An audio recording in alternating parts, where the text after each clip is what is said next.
भुवनेश्वर जय नमो नमः। आपण को प्रबल रोग होइछि कि उत्कट रोग औषध मानु नाही भल हेउ नाही छोट पिला हेउ वृद्ध हेउ कौनसी औषध मानु नाही बा शरीर आरोग्य हेउ नाही ताले गोटे सरल प्रयोग करंतु। आसंता डिसेम्बर 1 तारीख सोमवार प्राप्त समय रे स्नान शौचादि सारी आपण सूर्य को जलदान करंतु नमस्कार करंतु। तापरे आपण गोटे मंदिर को जानतु विष्णु मंदिर को जाई आपण गरुड़ देवता को महास्नान करंतु। महास्नान कर सारा पर षोडशोपचार पूजा करेंगे विष्णु को उपचार पूजा करेंगे तुलसी पत्र चढ़ेबे।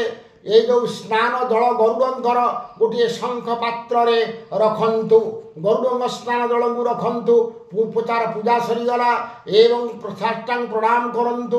प्रणाम कर सारा पर से पादुक को आनी 21 दिन पर्यंत आपण पांतु। स्नान पर गरुड़ंकर स्नान जल को पान करंतु।